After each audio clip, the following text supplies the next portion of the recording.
Adjoint is basically थोड़ा सा omelette type का, इसमें थोड़ा अंडा भी है, थोड़ा नमक भी है, थोड़ा मसाला भी है, थोड़े सब्जी भी है। याद करने में बड़ी दिक्कत आएगी, तो याद मत कीजिएगा, जितने सवाल हो सके उतने सवाल लगाइए तभी याद हो। यहाँ पे क्या है, डायगोनल वाला पार्ट नॉन जीरो तो रहेगा, लेकिन वो सेम नंबर होने चाहिए, तो उसको स्केलर। अब स्केलर का भी और एक और स्पेशल पार्ट, सारे वो सेम अगर 1 हो जाए तो उसको आइडेंटिटी कहेंगे। इन सवालों में यही होता है, कुछ ट्रिक छुपा होता है, और वो ट्रिक कैसे समझ में आ जाएगा, जो ऑप्शन देख के मेरे को यहाँ पे समझ में आएगा भाई पावर 30-25 है, तो जरूर सेकंड पावर या थर्ड पावर पे कुछ ना कुछ पैटर्न मिलेगा, और मिल गया थर्ड पावर। तो आपको कोई एग्जामिनेशन में जैसे एनडीए वगैरह मैंने बोला, या बोर्ड एग्जामिनेशन में एमसीक्यू जो पूछते हैं, कोई मैट्रिक्स दे दिया और पूछा which type of matrix is this. अब आपको वो शब्द अगर नहीं पता है, आइडेम्पोटेंट, निलपोटेंट, इनवॉलेटरी, ऑर्थोगोनल, तो फिर आप लड़खड़ा। तो हेंस वो शब्द और उसका कैरेक्टरिस्टिक फीचर वो पता होना।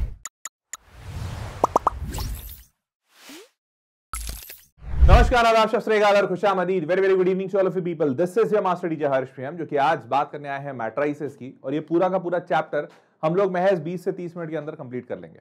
तो आज इस सेशन का उद्देश्य क्या है आपको बता देता हूं। मैट्राइसेस चैप्टर को कंप्लीट करने का उद्देश्य है। कंप्लीट से क्या मतलब है मेरा? कंप्लीट से मेरा मतलब है कि इस चैप्टर को की जितनी भी थ्योरी होगी वो पूरी की पूरी थ्योरी मैं आपको कंप्लीट कराऊंगा। थ्योरी किसके हिसाब से? Theory with respect to board examinations and with respect to competitive examination। Board examination में सारे स्टेट बोर्ड, सीबीएसई सबके हिसाब से कवर्ड होगी।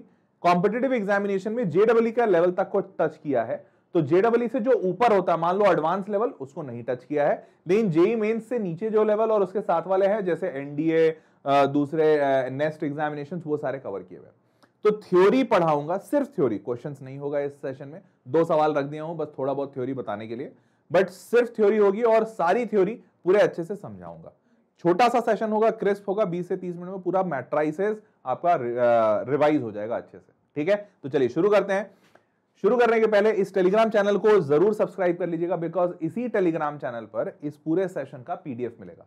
और सिर्फ पीडीएफ नहीं, इस टेलीग्राम चैनल पर बहुत सारी चीजें आपको मिल रही हैं, जैसे कि फ्री का टेस्ट सीरीज मिल रहा है, माइंड मैप्स मिलते हैं, हर रोज का डेली क्विज होता है, क्वेश्चन ऑफ द डे होता है। ऐसे इतने सारी चीजें हैं कि बस तुम अगर इस टेलीग्राम चैनल पर रहते हो और सारी चीजें देखते करते रहते हो तो उससे भी बहुत सारा नॉलेज एनहांसमेंट हो जाएगा। ठीक बात, चलिए आगे बढ़ते हैं। नाउ मूविंग फॉरवर्ड, चैनल पे सब्सक्राइब हो जाएगा, बिकॉज इस चैनल पे आपको ऐसा बेहतरीन कंटेंट मैं देता रहूंगा, गारंटीड है। नहीं विश्वास हो रहा है तो चैनल क्लिक करके देखो, इसमें सारे तुमको वीडियोस मिलेंगे और तुमको लगेगा यार एक एक वीडियो उम्दा है। लाइव सेक्शन में चले जाना और उम्दा वीडियोस मिलेंगे। ठीक है, चलो भाई शुरू करते हैं। तो शुरुआत के पहले बता दूं, जैसा मैंने आपको बताया था ना, टेलीग्राम चैनल में बहुत सारी चीजें कर रहे हैं, ये उसी का वन ऑफ द पार्ट है। जैसे इस सेशन में जो भी मैं आपको थ्योरी कराऊंगा, उस थ्योरी से रिलेटेड 5-5 सवाल डाल दिया हूं। तो 5 सवाल को एक क्विज के फॉर्मेट में डाला हूं, जो आपके डेली प्रैक्टिस पेपर टाइप का हो जाएगा या इस सेशन का असाइनमेंट हो जाएगा। तो वो 5 सवाल कहां मिलेंगे आपको? इसी वीडियो के नीचे डिस्क्रिप्शन बॉक्स में एक लिंक होगा वी क्विज के नाम से, उस पर क्लिक कीजिएगा। जैसे ही क्लिक करिएगा आपसे आपका लॉगिन मांगेगा, मोबाइल नंबर ओटीपी डाल के लॉगिन कर दीजिए, से मतलब फ्री ऑफ कॉस्ट है, कोई पैसा नहीं लगेगा। तो लॉगिन कर दीजिए, लॉगिन करने के बाद आप 5 सवाल सॉल्व कीजिए और देखिए आपने कितना समझा है, कितना आपको कैच हुआ है। क्लियर बात? चल भाई शुरू करते हैं। और सेशन का पीडीएफ भी आपको नीचे डिस्क्रिप्शन में मिल जाएगा, उसके लिए भी लॉगिन कीजिएगा, ओटीपी डालिएगा, मिल जाएगा। क्लियर? चलो आगे बढ़ते हैं। तो आज इस सेशन में मैं मैट्राइसेस पढ़ाऊंगा, algebra of matrices, transpose and its properties, adjoint of matrices, inverse of matrices और इक्वेशन इन मैट्राइसेस। ये इतने सारे टॉपिक कवर होंगे, क्योंकि ये सारे टॉपिक सारे बोर्ड्स और कॉम्पिटिशन को मिला के इतना ही टॉपिक बनता है। अब इसमें से 2 सवाल मिनिमम हर जगह आते हैं। हर जगह मतलब चाहे कोई स्टेट बोर्ड हो, चाहे सीबीएसई हो, चाहे जेडब्ल्यू मेंस हो, चाहे एनडीए हो, मिनिमम 2 सवाल हैं। अब जैसे एनडीए एग्जामिनेशन है, वहां 3-4 भी पूछे जाते हैं, मतलब एवरेज 4 है, 3 से 4 पूछे जाते हैं। जेई मेंस में मिनिमम 2 है, 2 पूछे जाते हैं, कई एग्जामिनेशन में 3-4 पूछे गए। बोर्ड एग्जामिनेशन में 2 पूछे जाते हैं, 3 से 4 नंबर वाले, तो उतने आते ही आते हैं। तो मिनिमम 2 है, उससे ऊपर ही आते हैं बाकी सब। क्लियर? अब सबसे इंपॉर्टेंट एरिया जहां से सवाल पूछे जाते हैं, ट्रांसपोज और उसकी प्रॉपर्टीज से, adjoint of matrices and inverse of matrices. अब जैसे इनवर्स ऑफ मैट्राइसेस बोर्ड्स का फेवरेट है, लेकिन एडजॉइंट और ट्रांसपोज कंपटीशन का फेवरेट है। इनफैक्ट एडजॉइंट तो जेडब्ल्यू का सुपर फेवरेट है। ठीक बात? चलो समझ गए, अब आगे बढ़ते हैं, इन सारे टॉपिक्स को देखते हैं। चलिए भैया, तो सबसे पहले ऑर्डर ऑफ मैट्राइसेस क्या होता है? ऑर्डर बहुत ही सिंपल सी चीज है। आप किसी मैट्राइसेस को देखते हो, उसमें रो और कॉलम को गिन लो। कैसे गिनोगे? हॉरिजॉन्टल वाला, जितने भी हॉरिजॉन्टल लाइंस है, जैसे 1 2 3 4 ऐसे करते रहते, तो जितने हॉरिजॉन्टल है उसको हम कहते हैं रो, और जितने वर्टिकल है 1 2 3 जितने भी वर्टिकल है उसको कहते हैं कॉलम। तो वर्टिकल वाला कॉलम। और हम किसी मैट्राइसेस का, किसी भी मैट्रिक्स का ऑर्डर लिखते हैं रो क्रॉस कॉलम। रो क्रॉस कॉलम। अब जैसे मान लो इसमें 1 2 3 4 ऐसे करते करते m तक आया, 1 2 3 ऐसे करते करते m, मतलब रो की संख्या m है, और वैसे ही कॉलम की संख्या 1 2 3 4 करते करते n तक गई है, तो कॉलम की संख्या n है, तो m क्रॉस n इस मैट्रिक्स का ऑर्डर हो जाएगा। क्लियर है? चलिए अब इस मैट्रिक्स में कितने एलिमेंट्स होंगे, तो m और n को मल्टीप्लाइड कर दो तो m into n, mn number of elements होंगे, नंबर ऑफ एलिमेंट्स या नंबर ऑफ एंट्रीज जो कह लो। क्लियर? ये एकदम बेसिक था। कॉलम मैट्रिक्स क्या होता है, कोई भी ऐसा मैट्रिक्स जिसमें सिर्फ एक कॉलम हो, रोज कितने भी हो सकते हैं, बट कॉलम मैट्रिक्स मतलब कॉलम की संख्या 1। वैसे ही रो मैट्रिक्स क्या होता है, कोई भी ऐसा मैट्रिक्स जिसमें रो की संख्या सिर्फ एक हो, कॉलम चाहे जितने हो जाए। स्क्वायर मैट्रिक्स क्या होता है, ऐसा मैट्रिक्स जिसमें रो और कॉलम की संख्या बराबर हो। डायगोनल मैट्रिक्स क्या होता है, ऐसा मैट्रिक्स जिसका डायगोनल नॉट जीरो हो, diagonal not equal to zero हो, बाकी सारे जीरो होने चाहिए, रेस्ट ऑल जीरो होने चाहिए। दिख रहा है, रेस्ट ऑल जीरो। क्लियर? ये सारे डेफिनेशन इसलिए बता रहा हूं क्योंकि कभी कभार एक नंबर में एमसीक्यू में इजी एग्जामिनेशन में पूछ दिए जाते हैं, जैसे कि सीबीएसई का एमसीक्यू वाला पार्ट कई सारे स्टेट बोर्ड में पूछ दिया जाता है, कई बार तो एनडीए जैसे जगह पे भी देखा गया है। ठीक है? स्केलर मैट्रिक्स, ऐसा मैट्रिक्स जिसके डायगोनल एलिमेंट्स सारे बराबर होते हैं, बाकी सारे, मतलब ये क्या है, डायगोनल मैट्रिक्स का एक हिस्सा है। डायगोनल में क्या है, डायगोनल वाला पार्ट नॉन जीरो रहेगा, बट कुछ भी हो सकता। यहां पे क्या है, डायगोनल वाला पार्ट नॉन जीरो तो रहेगा, लेकिन वो सेम नंबर होने चाहिए, तो उसको स्केलर। अब स्केलर का भी और एक और स्पेशल पार्ट, सारे वो सेम अगर 1 हो जाए तो उसको आइडेंटिटी कहेंगे। जैसे यहां √3 था, सारे अब 1 हो जाए तो आइडेंटिटी। क्लियर? तो डायगोनल का एक छोटा सा सब पार्ट, सबसेट हो गया स्केलर, स्केलर का सबसेट हो गया identity. Now moving forward, zero matrix, ऐसा मैट्रिक्स जो पूरे के पूरे एलिमेंट जीरो लेके बैठा है। ठीक? अब दो मैट्रिसेस हैं ए और बी, ये दोनों इक्वल कब होंगे, ये दोनों इक्वल तब होते हैं जब इसका हर एक एलिमेंट बराबर हो। क्या? हर एक एलिमेंट, मतलब मान लो ये 1 - 7 5 3 है, ये भी एकदम 1 - 7 5 3 है, तो बराबर होगा। मान लेते हैं ये 1 - 7 5 3 है, अब ऐसा हो जाए 1 5 - 7 3, क्या ये इक्वल रहेगा? देखो एलिमेंट तो सारे बराबर ही है, नहीं। इवन एलिमेंट्स का पोजीशन भी बराबर होना चाहिए, तभी सेम होगा। ठीक है? तो ये दोनों मैट्रिक्स बराबर नहीं है, ये दोनों बराबर हैं। क्लियर? चलिए आगे बढ़ते हैं। अब algebra of matrix, algebra of matrix का भी बड़ा सिंपल सा रूल है। मान लो प्लस करना है दो मैट्रिक्स को, कैसे होगा? पहले ध्यान रखिएगा, प्लस तभी हो पाएगा जब दोनों का ऑर्डर सेम हो। मान लीजिए यहां पे आपको दिख रहा है ना, 1 और 2, 2 रो है और कॉलम 1 2 3, तो 2 क्रॉस 3 ऑर्डर हो गया, 2 रो 3 कॉलम। तो बाजू वाला भी एकदम सेम 2 रो 3 कॉलम वाला होना चाहिए। 3 रो 2 कॉलम हो गया, 3 क्रॉस 2 हो गया, तो नहीं होगा, एडिशन नहीं हो पाएगा, पहला चीज। दूसरा, जब अगर एकदम सेम होगा तो जब सेम है तो सेम वाले को ऐड कर दो, मतलब पहला वाला एलिमेंट पहले वाले के साथ ऐड होगा, फिर वैसे ही दूसरा वाला दूसरे वाले के साथ ऐड होगा, फिर तीसरा वाला तीसरे के साथ, एंड सो ऑन। माइनस है तो भी सेम रूल, ऑर्डर सेम होना चाहिए और ऐसे ही होना चाहिए। डिवीजन नहीं होता है, मल्टीप्लीकेशन ऐसा नहीं होता है, मल्टीप्लीकेशन का रूल अलग है। तो एडिशन सब्ट्रैक्शन में सेम होता है, मल्टीप्लीकेशन में कुछ और। चलिए देख लेते हैं मल्टीप्लीकेशन में क्या होता है। यहां तक आ गया बात। अब मैट्रिक्स का मल्टीप्लीकेशन कैसे होता है, तो ध्यान रखिएगा, मल्टीप्लीकेशन में स्केलर होता है और मैट्रिक्स का आपस का मल्टीप्लीकेशन। स्केलर बड़ा सिंपल है, कोई भी एलिमेंट लेते हो जिससे तुम मल्टीप्लाई करते हो तो हर एक एलिमेंट के साथ ये जाके मल्टीप्लाई हो जाता है। डिटरमिनेंट में ऐसा नहीं होता, डिटरमिनेंट में या तो किसी रो में या तो किसी कॉलम में मल्टीप्लाई होगा, और वो भी किसी एक में। मान लो अगर के है तो या तो ये सिर्फ इस कॉलम में मल्टीप्लाई हो जाए या इस पूरे रो में मल्टीप्लाई हो जाए, बट किसी एक में होगा। क्लियर? यहां पे हर एक में होता है। अब बात करते हैं दो मैट्रिक्स का मल्टीप्लिकेशन। क्लियर? यहां पे रूल क्या कहता है, तो जैसे मैंने यहां पे बताया कि यहां के ऑर्डर सेम होने चाहिए।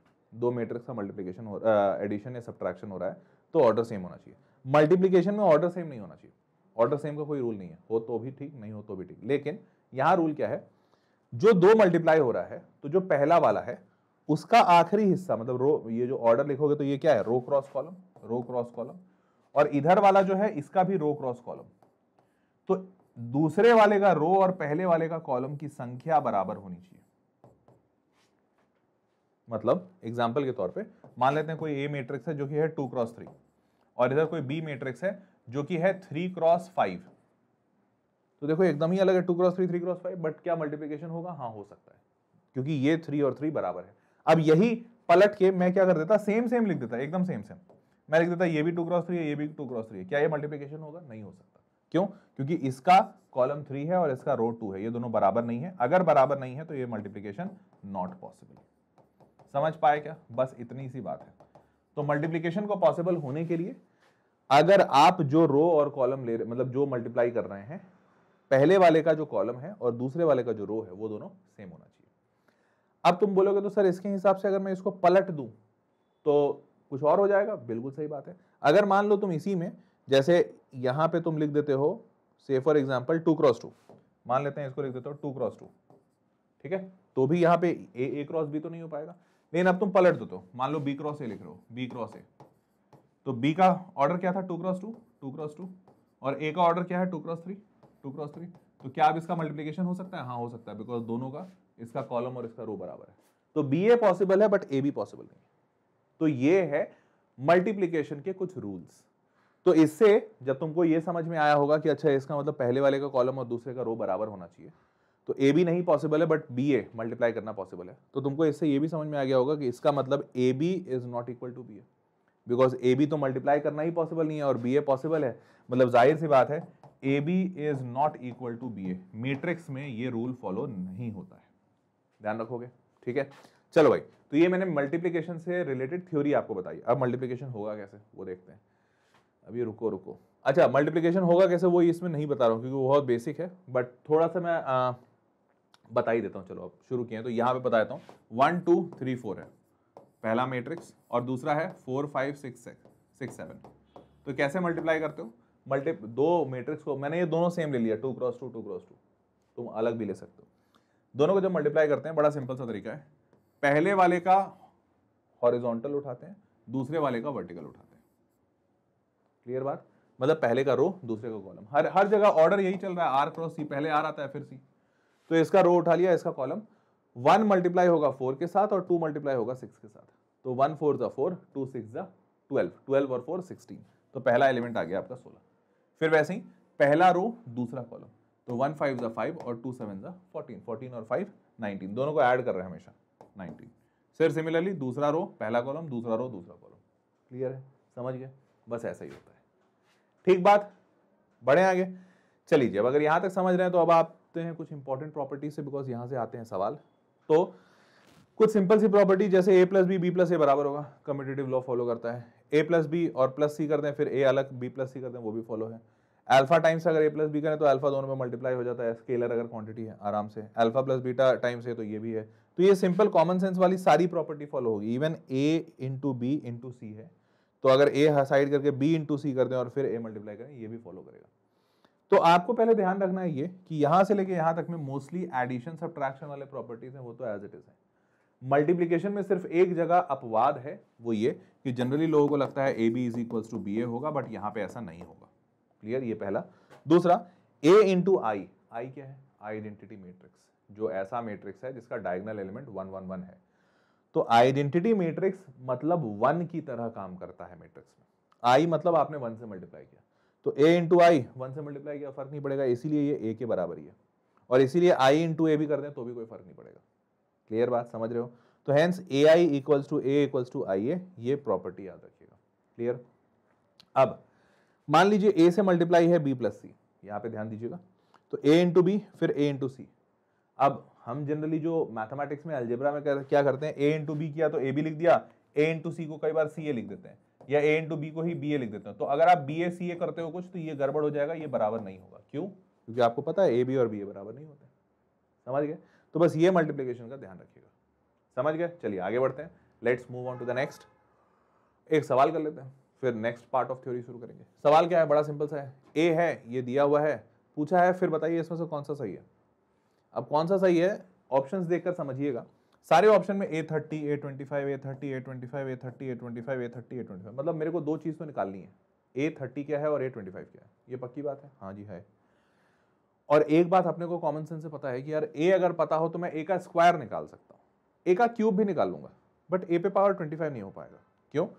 क्योंकि मैट्रिक्स का मल्टीप्लिकेशन तो बड़ा मैनुअल है। जैसे अभी मैंने बताया, अगर मैं आपको a का स्क्वायर देता हूं तो आप क्या करेंगे, ये 1/2 जो बाहर वाला है वो तो 1/2 1/2 1/2 स्क्वायर हो जाएगा, बट ये जो अंदर वाला है ये तो फिर से आपको 1√3 -√3 और 1 ऐसा मल्टीप्लाई करना पड़ेगा। ये इंडिविजुअली पहले रो कॉलम से, ये इस तरीके से करना होगा। तो जब आप इस तरीके से करोगे तो ये इतना मैनुअल प्रोसेस कितना कर पाओगे? बहुत ज़्यादा नहीं कर पाओगे। मैं कर देता हूँ एक तो a स्क्वायर, ये 1 और ये -√3, तो -3 -2 हो गया, फिर √3 2√3 हो गया, फिर -√3 -2√3 हो गया, और फिर -3 और 1 तो -2 हो गया। लो ये चलो a² तुमने निकाल लिया, अब तुम चाहो तो a³ निकाल लो, बट a³ से आगे नहीं बढ़ पाओगे, इतना ज्यादा टाइम भी नहीं होता। जेई लेवल का सवाल है, अब जेई में कितना 5 मिनट थोड़ी मिलता है एक सवाल को सॉल्व करने के लिए। तो चलो a³ कर लेते हैं। एक बात तो दिख रहा है कि यहाँ पे तो सीधा सीधा पावर ट्रांसलेट हो रहा है, ये पैटर्न तो दिख गया। अभी देखते हैं क्यूब से कुछ फायदा हो रहा है क्या। तो इसका रो इसके साथ तो -2 और -6 -8 आया, -8, ठीक है। फिर -2√3 और 2√3 ये 0 आ गया, अच्छा। फिर -2√3 और 2√3 ये भी 0 आ गया, अच्छा, वेरी गुड। और फिर -6 और -2 -8 आया, अच्छा। तो अच्छा एक बात मेरे को पैटर्न दिख गया, वाह क्या पैटर्न दिख गया। मैं ये -8 बाहर निकाल लूँ, -8 बाहर निकाल लूँ तो मेरे को दिख गया कि ये नीचे 8 और -8 निकाला तो -8 और नीचे 8 और अंदर बच गया ये ऐसा मैट्रिक्स, सॉरी 1 0 0 1 ऐसा।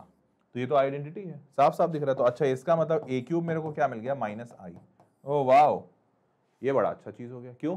जैसे ही a³ -i मिला, आपको एक बात में तुरंत समझ में आ जाएगा, क्या?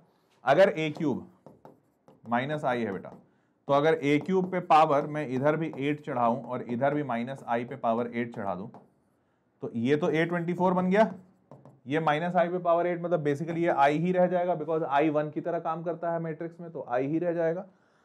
और अगर पावर 8 की जगह मैं पावर 10 भी चढ़ा देता, a पे पावर 30 कर देता, तो -i पे पावर क्या होता, 10 होता, और ये भी क्या हो जाता, i।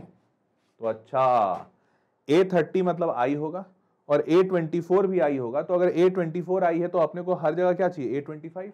a25 के लिए क्या करेंगे, दोनों तरफ मल्टीप्लाई कर देंगे a से, तो हेंस दिस एम्प्लॉइज a25 की value i into A. I into A क्या होता है, अभी अभी प्रॉपर्टी देखा था, i इंटू ए, आई ए, तो a हो गया। मतलब a25 की वैल्यू a है, a30 की वैल्यू i है। इतना क्लियर है? अब सारे ऑप्शंस में डाल के देख लो। जैसे i माइनस a क्या 2i होगा, नहीं बिल्कुल नहीं होगा, गलत है। i plus a minus a क्या i होगा, हाँ होगा, a माइनस a कट जाएगा, ऐसा ही होगा ना। इसकी वैल्यू a थी, a माइनस a कट गया, ये i के बराबर है, बी आंसर सही है। देखा कितना आसान हो गया। तो एक्चुअली में इन सवालों में यही होता है, कुछ ट्रिक छुपा होता है, और वो ट्रिक कैसे समझ में आ जाएगा, जो ऑप्शन देख के मेरे को यहाँ पे समझ में आएगा भैया पावर 30 25 है, तो जरूर सेकंड पावर या थर्ड पावर पे कुछ ना कुछ पैटर्न मिलेगा, और मिल गया थर्ड पावर पे। क्लियर है, समझ गए सारे? तो बस अगर सारे समझ गए तो इसी तरीके से ये सारे सवाल सॉल्व होते हैं। ठीक, चलिए अब आगे बढ़ते हैं। सेकंड सेट ऑफ, अच्छा यहाँ पे एक दूसरा तरीका भी मैंने लिखा है। मैंने दूसरा तरीका क्या लिखा है, ये 1/2 को अंदर मल्टीप्लाई करेंगे तो ये 1/2 √3/2 √3/2 और 1/2 हो जाएगा। तो which is basically sin theta cos theta में अगर π/3 डाल देता हूं तो इस तरीके से भी सॉल्व होता है। ये मैंने दूसरा तरीका आपके लिए रख दिया है कि इन केस अगर कोई इंक्विजिटिव बच्चा है, नया तरीका सीखना चाहता है, तो इसको देख सकते हो। अदरवाइज सिंपल तरीका जो था वो मैंने आपको बता दिया। क्लियर? आगे बढ़ते हैं। अब ट्रांसपोज ऑफ मैट्रिक्स जानते हैं। ट्रांसपोज ऑफ मैट्रिक्स क्या होता है, बड़ा सिंपल सा चीज है। रो को कॉलम में भेज दो, कॉलम को रो में भेज दो। मतलब क्या, अब जैसे मान लो 1 2 3 4 5 6 7 8 9, मैंने लिख दिया 3x3 का मैट्रिक्स। तो अब आपका यहाँ पे जो रो है ना 1 2 3, ये दिख रहा है 1 2 3 का रो, इसको कॉलम बना दो। 1 2 3 की जगह पे यहाँ पे लिख दो 1 2 3। फिर दूसरा 4 5 6 दूसरा रो है, इसको दूसरा कॉलम बनाओ 4 5 6, और तीसरा रो को 7 8 9 तीसरा कॉलम। तो जब आप ऐसा करते हो तो इसी को कहते हैं ट्रांसपोज करना। तो अगर मैं इसको a कहूंगा तो इसको मैं a पे पावर t मतलब a ट्रांसपोज, या फिर इसको a पे पावर डैश भी लिखते हैं, a डैश। तो ये दोनों का ही मतलब होता है ट्रांसपोज। ठीक, अब अगर ये समझ गए तो अब इसकी प्रॉपर्टीज देखते हैं, बड़ा सिंपल है। अब जैसे पहला प्रॉपर्टी, a ट्रांसपोज पे ट्रांसपोज करेंगे तो a ही हो जाएगा। कॉमन सेंस यही कहता है। क्यों? कि अगर आपने एक बार रो को कॉलम बदला और फिर से उस कॉलम को फिर रो बना दिया, मान लो अब तुमने 147 लिखा, फिर वापस इस 147 को कॉलम बना दिया, तो 147 ऐसा ही आ जाएगा। मतलब अगर दो बार ट्रांसफॉर्म करोगे तो जाहिर सी बात, मतलब उल्टा को उल्टा कर दिया तो सीधा हो जाएगा, वैसा ही है। तो a ट्रांसपोज का ट्रांसपोज a होगा। a प्लस बी पे ट्रांसपोज लगाएंगे तो ये दोनों पे अलग अलग ट्रांसपोज बढ़ जाता है, a ट्रांसपोज b ट्रांसपोज। तो ये बेसिकली पावर नहीं है, but transpose is a feature. ध्यान रखिएगा, स्केलर से अगर मल्टीप्लाई करेंगे तो भी कोई फर्क नहीं पड़ेगा, बिकॉज स्केलर में तो ट्रांसपोज होता ही नहीं ना, नंबर का थोड़ी कुछ उल्टा करते हैं, तो मैट्रिक्स पे होता है तो स्केलर बाहर आ जाएगा। अब आपको बस ध्यान रखना है ये वाली प्रॉपर्टी जो सुपर इंपॉर्टेंट है, जो हर जगह इस्तेमाल आती है, कि अगर कोई दो मैट्रिक्स मल्टीप्लाइड है, मान लो ए इंटू बी, और इस पूरे पे ट्रांसपोज लगाया, तो ये ट्रांसपोज जब दोनों पे अलग अलग होगा तो इसको उल्टा कर देगा। आपको पता है A B is not equal to B है, तो इसलिए ए बी जब उल्टा हो जाएगा तो उसका मतलब अलग हो जाएगा। ये हो जाएगा बी पहले ट्रांसपोज के साथ, फिर ए बाद में ट्रांसपोज के साथ। तो जब भी ये ट्रांसपोज दो मल्टीप्लीकेशन पे बंटता है तो उनको उल्टा कर देता है। क्लियर? अब ये वाली चीज अगर बहुत सारे मल्टीप्लाइड हैं तो कैसे लगाओगे? बस इसमें भी वही कर देना, उल्टा पैटर्न। मतलब a1 2 3 ऐसे करते करते n तक गया है पूरे पे ट्रांसपोज, बस n उठ के पहले आ जाएगा, an पे ट्रांसपोज n-1 करते करते फिर 1 तक जाएगा। ठीक है, याद रखोगे, बस इतना ही है। अगर ये याद रख लिया, दैट्स इट। i पे ट्रांसपोज किया तो i तो 1 होता है, तो 1 को उल्टा भी कर दो 1 ही रहेगा, तो i पे ट्रांसपोज से फर्क नहीं पड़ेगा। तो आपको सुपर इंपॉर्टेंट बस ये याद रखना है, फोर्थ वाला, a इंटू बी पे ट्रांसपोज किया, बस पलट जाएगा। क्लियर? याद रखोगे। चलो आगे बढ़ते हैं, लेट्स मूव ऑन। अब एडजॉइंट ऑफ मैट्रिक्स, एडजॉइंट क्या होता है? तो एडजॉइंट में, एडजॉइंट इज बेसिकली थोड़ा सा आमलेट टाइप का, इसमें थोड़ा अंडा भी है, थोड़ा नमक भी है, थोड़ा मसाला भी है, थोड़े सब्जी भी है। कैसे? इसमें क्या करते हैं, आपने मैट्रिक्स में और डिटरमिनेंट में दोनों जगह मैंने पढ़ाया था को फैक्टर ऑफ मैट्रिक्स। ठीक है, को फैक्टर में क्या होता है, माइनर होता है और थोड़ा सा साइन भी होता है, साइन स्कीम। अब अभी मैं को फैक्टर नहीं बता पाऊंगा, काफी लंबा हो जाएगा ये, बट को फैक्टर का मैट्रिक्स बनाते हैं। अगर ये मैट्रिक्स ए है तो इसका को फैक्टर का मैट्रिक्स बनाते हैं, को फैक्टर ऑफ ए, और इसका ट्रांसपोज कर देते हैं तो मिलता है एडजॉइंट ऑफ ए। ठीक है, अगर इसको डिटेल में जानना है तो मैट्रिक्स का एक डिटेल वाला वीडियो देख लेना, how to find adjoint of a matrix या how to find an inverse of a matrix, उस दोनों में ये मिल जाएगा। बट अभी मैं आपको जो बता रहा हूं, को फैक्टर ऑफ ए निकालते हैं, को फैक्टर का मैट्रिक्स बनाते हैं और उसका ट्रांसपोज कर देते हैं तो एडजॉइंट आता है। ठीक है, समझ गए? नहीं समझे होगे तो प्लीज पूरा डिटेल में देखना जरूर। क्लियर? चलो आगे बढ़ते हैं। अब एडजॉइंट ऑफ मैट्रिक्स मैंने यहां पे इतने छोटे में इसलिए बताया क्योंकि ये सबसे इंपॉर्टेंट मसला है नहीं। यहां से सवाल, मतलब ये समझने के लिए तो इंपॉर्टेंट है कि सर कोफैक्टर क्या होता है, कैसे बनता है उससे ट्रांसपोज, बट सवाल इस पे नहीं पूछे जाते। सवाल सबसे ज्यादा जो पूछे जाते हैं वो होता है एडजॉइंट ऑफ मैट्रिक्स। ये फेवरेट है किसी का भी, कोई भी एग्जामिनेशन उठा लो, ये सबसे फेवरेट है सबका। तो भैया ऐसा क्यों है, क्या है इसमें? तो समझिए, ये पहला तो इसलिए है क्योंकि ये याद करना अपने आप में बहुत कठिन है। तो इनफैक्ट आज तक मेरे को भी याद नहीं हुआ, तो मेरे को याद ऐसे रहता है जब मैं सवाल सॉल्व करता रहता हूं तो मेरे को ध्यान में रहता है। मैं जैसे ही अगर 6 महीने भी इसका सवाल नहीं सॉल्व किया, अगर 6 महीने गैप पड़ गए, ये मैं सारा भूल जाऊंगा।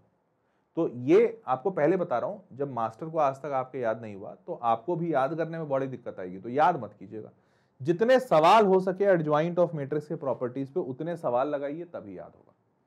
अब तुम मेरे को बोलोगे समझाने के लिए, तो मैं लिख बता दूंगा ऐसे, बट इसमें समझने वाला कुछ है नहीं क्योंकि प्रूफ है नहीं, याद करने का कोई तरीका है नहीं। इट्स सिंपल, प्रैक्टिस करो, याद होता जाएगा। जैसे एग्जांपल के तौर पे, जैसे मान लीजिए लिखा हुआ है एडजॉइंट ऑफ ए का डिटरमिनेंट, लिखा हुआ है एडजॉइंट ऑफ ए का डिटरमिनेंट, तो इसकी वैल्यू होती है डिटरमिनेंट ऑफ ए पे पावर n-1।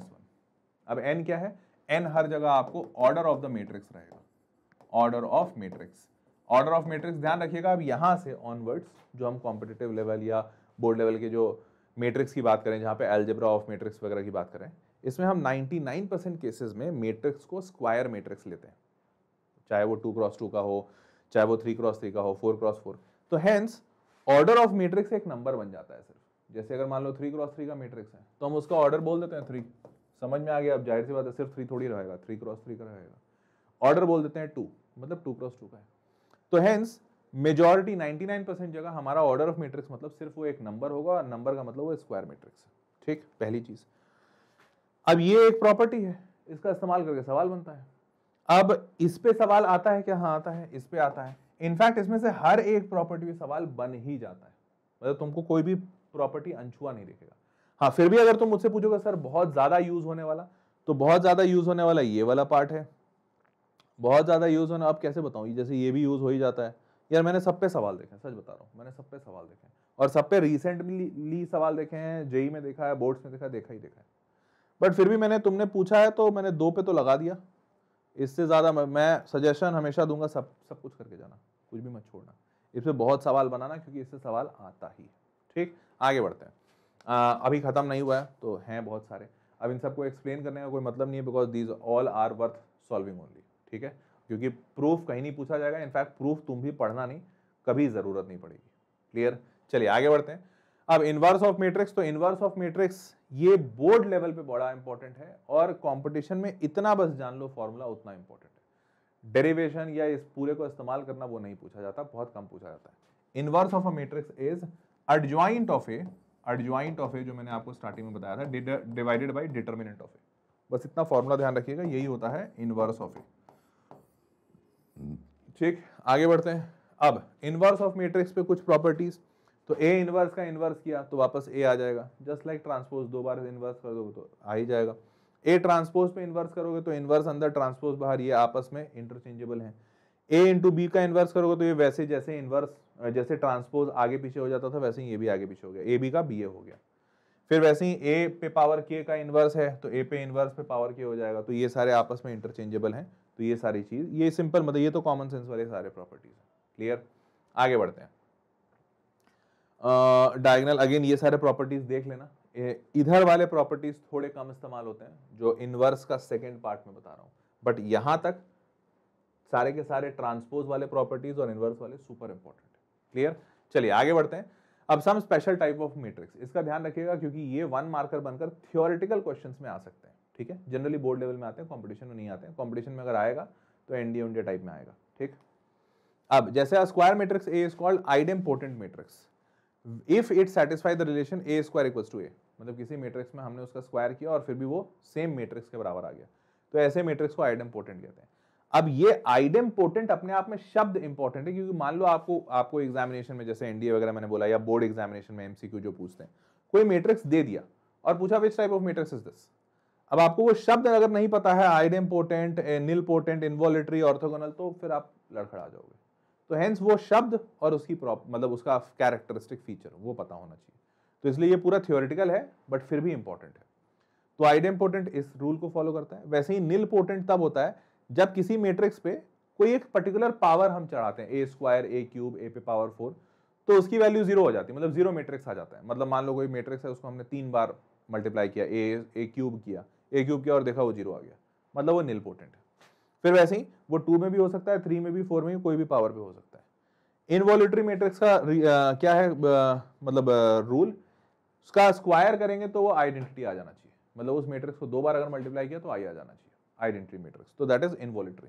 फिर ऑर्थोगोनल क्या होता है, ऑर्थोगोनल होता है कि अगर उस मैट्रिक्स और उसके ट्रांसपोज को मल्टीप्लाई करें तो आई आ जाना चाहिए। जस्ट लाइक याद है तुमको अपन वो करते थे, अरे क्या कि 2 का वो टर्म क्या होगा जिससे कि वो 1 आ जाए, क्या बोलते थे उसको, आइडेंटिटी बोलते थे शायद, क्या बोलते थे यार, कुछ तो होता था ना कि 2 में ऐसा क्या मल्टीप्लाई करें जिससे 1 आ जाए, तो उसका मल्टीप्लिकेटिव इनवर्स। यस, मैं भूल गया था। तो ये मल्टीप्लिकेटिव इनवर्स पढ़ा होगा बचपन में, ये एकदम वैसा ही है, a into A dash I आना चाहिए। तो अगर ऐसा कोई मैट्रिक्स रहता है जिसका ट्रांसपोज से मल्टीप्लाई करने के बाद आई आ रहा है, तो वैसे मैट्रिक्स को ऑर्थोगोनल कहते हैं। फिर वैसे ही सिमेट्रिक मैट्रिक्स, ऐसा मैट्रिक्स जिसका ए और ए ट्रांसपोज, उसका ट्रांसपोज करने पे वो दोनों बराबर आ रहे हैं। और स्क्यू सिमेट्रिक, ए डैश उसके ए के माइनस के बराबर आ रहा है।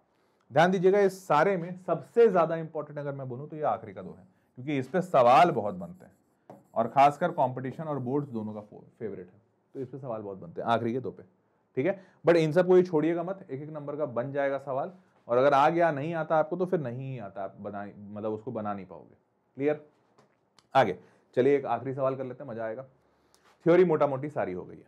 सवाल क्या है, ये एक दिया हुआ है डिटरमिनेंट, बोलता है adjoint of adjoint of adjoint of 2 है। बहुत बढ़िया, देखा इतना सारा एडजॉइंट लगा दिया, कैसे करोगे नहीं पता। तो सबसे पहले ध्यान दो, ये 2a है तो 2a को तुम पहले b मान लो, तो अब तुम इसको पहले लिखो एडजॉइंट ऑफ इधर b है, और इसके बाहर में एक एडजॉइंट लिखा हुआ है, फिर इसके बाहर में एक और एडजॉइंट लिखा हुआ है, और फिर इस पूरे पे मॉड लगा हुआ है। क्लियर, इतना समझ गए। अब यहां पे ध्यान दो, ध्यान यहां पे ये दोगे कि आपको पता होना चाहिए कि ये एडजॉइंट एडजॉइंट एडजॉइंट अगर 3 बार एडजॉइंट है और उस पूरे का डिटरमिनेंट है, तो इसका प्रॉपर्टी क्या है, तो इसका प्रॉपर्टी कहता है ये डिटरमिनेंट ऑफ b पे पावर n-1 पे पावर 3 हो जाएगा। ये कैसे हो गया, तो हमेशा ध्यान रखिएगा, अगर ये single adjoint of b determinant रहता, सिंगल रहता, मान लो एडजॉइंट ऑफ b और इस पे डिटरमिनेंट लगा रहता, तो वो हो जाता डिटरमिनेंट ऑफ b पे पावर n-1। ठीक है, ध्यान से समझते जाओ, अगर ये सिंगल रहता तो n-1 2 बार आ जाता, एडजॉइंट ऑफ एडजॉइंट और फिर डिटरमिनेंट आ जाता, तो आता n-1 पे पावर 2, 3 आ गया, 1 2 3 पूरे पे डिटरमिनेंट, तो n-1 पे पावर 3। समझ गए, रूल समझ गए। ये सब जो बता रहा हूं ना, लिख जरूर लेना कहीं, नहीं तो इस वीडियो के बाद ये छूमंतर हो जाएगा। बेस्ट तो ये होगा कि इस सेशन का पीडीएफ डाउनलोड करके यहीं पे लिखते जाना। क्लियर? अब तो ये तो मैंने कर दिया। अब डिटर्मिनेंट बी जो है, ये जो बी है, बी क्या था 2a था, तो इसका मतलब इसकी रियल वैल्यू होगी 2a का डिटर्मिनेंट पावर n माइनस 1 3। अब n क्या है, तो इसका ऑर्डर क्या दिख रहा है 3 क्रॉस 3, मतलब n की वैल्यू 3 है, तो 3 माइनस 1 2, 2 पे पावर 3, 2 पे पावर 3 मतलब 8। यहां तक समझ गए? अब इस पे एक और प्रॉपर्टी लगेगी, क्या? कोई भी स्केलर क्वांटिटी अगर किसी मैट्रिक्स से मल्टीप्लाइड है और ये पूरा डिटर्मिनेंट के अंदर है, तो जब ये स्केलर डिटर्मिनेंट के बाहर आता है, जब ये स्केलर डिटर्मिनेंट के बाहर आता है, तो ये 2 पे पावर, ये जो भी नंबर है उस पे पावर लेता है ऑर्डर का।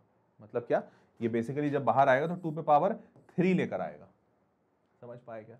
ये जब बाहर आया तो 2 पे पावर 3 लेगा, और ये a जो है ये मॉड के अंदर रह जाएगा। और ध्यान दीजिएगा, इस पूरे पे पावर 8 है तो हम इस पूरे पे पावर 8 डाल देंगे। मतलब ये मैंने सिर्फ इतने को सॉल्व किया तो ये आया अंदर वाला 2 पे पावर 3 डिटरमिनेंट है। मतलब अगर ये ऐसे भी रहता ना, सिर्फ ऐसे रहता, मान लो 2a का डिटरमिनेंट, तो ये 2 बाहर आता तो ये 2 पे पावर 3 लेकर आता और अंदर डिटरमिनेंट ऐसा रह जाता। और क्यों 3 लेता? क्योंकि 3 इज द ऑर्डर, तो पावर n ही लेता है हमेशा सारा स्केलर।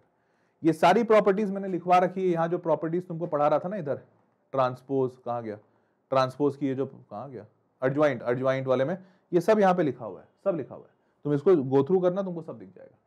क्लियर? चल भाई अब आगे बढ़ते हैं। यहां तक समझ गए? तो अब यहां तक की गाड़ी तो मेरी क्लियर है। 2 पे पावर 3 होल पे पावर 8, तो ये 8 और 3 24, ये तो बाजू आ गया 2 पे पावर 24।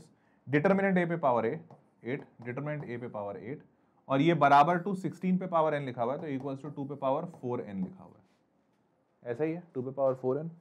तो ये तो सॉर्टेड है भैया, ये तो साफ साफ दिख रहा है कि हाँ ठीक है। अब बस डिटरमिनेंट ऑफ a की वैल्यू निकालनी है, तो इसका डिटरमिनेंट करा दो, इसका डिटरमिनेंट करा के वैल्यू निकालो। मेरे को दिख रहा है 4 माइनस 1, यार इसकी वैल्यू 4 आएगी। निकाल के देख लेना, मैंने निकाल लिया है, मतलब मैं मन में किया था बट निकाल लिया है। तो इसकी वैल्यू डिटरमिनेंट ऑफ ए 4 आएगा। अगर ये 4 आता है तो यहाँ पे 4 डालोगे, 4 पे पावर 8 और 24, तो 4 पे पावर 8 मत डालो, 2 पे पावर 2 कर दो, तो 2 पे पावर 2 और 2 8 जा 16, मतलब 2 पे पावर 16। तो यहाँ से बन जाएगा 2 पे पावर 24 इंटू 2 पे पावर 16 इक्वल्स टू 2 पे पावर 4n। ये 4n है, तो 16 और 24 40 बराबर 4n, n की वैल्यू 10। तो ऐसे बनेंगे ये सवाल। क्लियर है? बट इस सवाल को दिखाने के पीछे का उद्देश्य ये था कि भैया प्रॉपर्टीज सारे पढ़िएगा और पढ़ने के बाद सवाल जरूर लगाइएगा, उसी से आपका प्रैक्टिस होगा। क्योंकि एक्चुअली में थ्योरी एक चीज होता है, मतलब थ्योरी को समझो मसाले से खाना स्वादिष्ट बनता है, बट सिर्फ मसाले ले लोगे तो खाना स्वादिष्ट नहीं बनेगा। उस मसाले का इस्तेमाल कैसे करना है किचन में, बाकी सारी चीजें वो भी आपको आनी चाहिए। मसाला इंग्रेडिएंट इंपॉर्टेंट है, वैसे ही थ्योरी इंपॉर्टेंट इंग्रेडिएंट है, बट उसको यूज करना आना चाहिए। क्लियर? तो बस ये हो गया, इसका आंसर 10 आया एंड ये बस दैट्स इट। मैंने आपके लिए सवाल वाला वीक क्विज छोड़ा है नीचे असाइनमेंट के तौर पे। ये जो भी मैंने आपको पढ़ाया उससे रिलेटेड 5-10 सवाल होंगे। इस लिंक पे क्लिक कीजिएगा, नीचे डिस्क्रिप्शन में लिंक दिया हुआ है, डिस्क्रिप्शन वाले लिंक पे क्लिक कीजिएगा, लॉगिन आएगा, मोबाइल नंबर OTP से लॉगिन कर लीजिएगा, फ्री ऑफ कॉस्ट है, कोई पैसा नहीं लगेगा, और फिर अपना वीक क्विज दीजिएगा। ठीक है? तो that was all for this session folks. I hope you loved and enjoyed it. मिलते हैं अब अगले सेशन में, तब तक के लिए टेक केयर, गुड नाइट।